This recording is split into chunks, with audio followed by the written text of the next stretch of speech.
Now we're doing the other foot, the other front foot. See how thick that hoof wall is on this side? Narrow. You want the same thickness all the way around that foot. So basically that where it changes the shade there, that's where your natural hoof wall should be.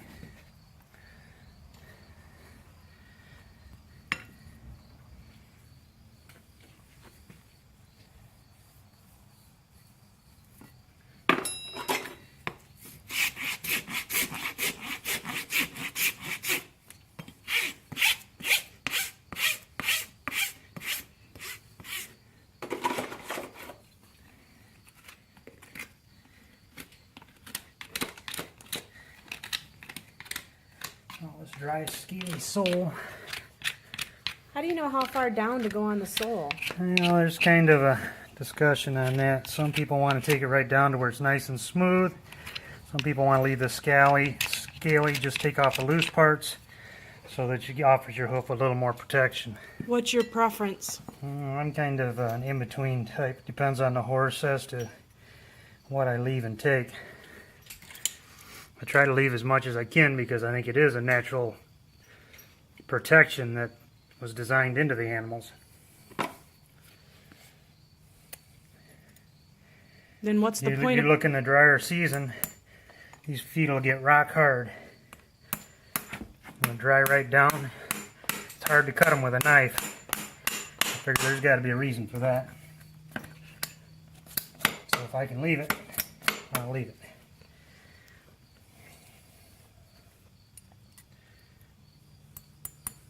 So what's the point of putting the shoes on again?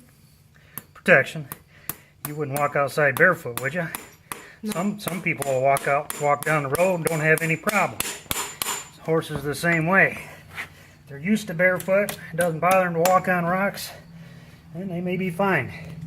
But shoes just offer a level of protection against those smaller rocks. That's not to say you won't ever have a stone bruise because you step on a bigger rock beyond the thickness of this shoe, and you're still going to have soreness. But this eliminates a lot of the smaller stones and that. It also protects the wearing surface of the foot, because if that foot wears down, your sole wears down, gets thin, then you got a tender-footed horse. Nobody. Oh. And you also said putting the shoe on actually helps draw that shoe out or the hoof out in the right shape. Yeah, you can kind of control the balance of the foot. Where it grows out and chips off, you can set that shoe in a little bit where it's solid. Now, depending on the horse and how much hoof wall you got to play with, but you can set that right in to healthy hoof. Get that balance. The stride changes to where the horse needs it. So you fix the foot from the top down. The bottom of the foot is just the aftermath, the fallout of what this horse has been doing. But you'll see the new growth coming down from the hairline in the top. You'll see the new angles and everything. That's why you won't get much progress. It might take you 8, 10, 12 months to actually get this foot right down into a nice pretty foot where it should be. So thus, again, the importance of trimming and shoeing every 6 weeks if possible during the summer months and when the hoof is growing. Once they're out of whack, it's hard to bring them back quickly. And also, if you got a very active horse where you're doing, speed events, jumping, that type of thing, a 1/4 inch, 1/2 inch of growth on that foot makes a big difference on your tendons and how the horse moves. See how that hoof lines right up with that whole leg now? It's a nice straight.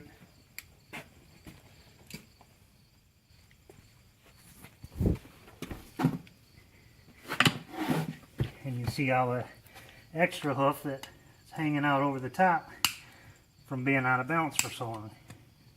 And that's what you're trying to draw down and make it into better shape on the bottom. I want a nice even hoof wall, a balanced foot,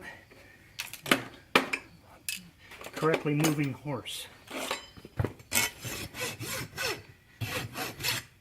So obviously you want good nutrition for your horse.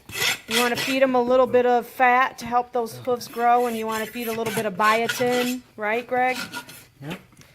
And A lot that goes into the health of the hoof. It's copper, biotin, zinc.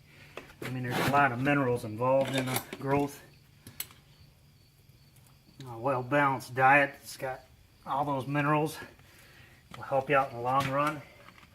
They got supplements you can feed if it's really out of whack, falling apart, chipping, cracking, to really help out. But just keep in mind it takes you 6 to 8 months to see the results of that.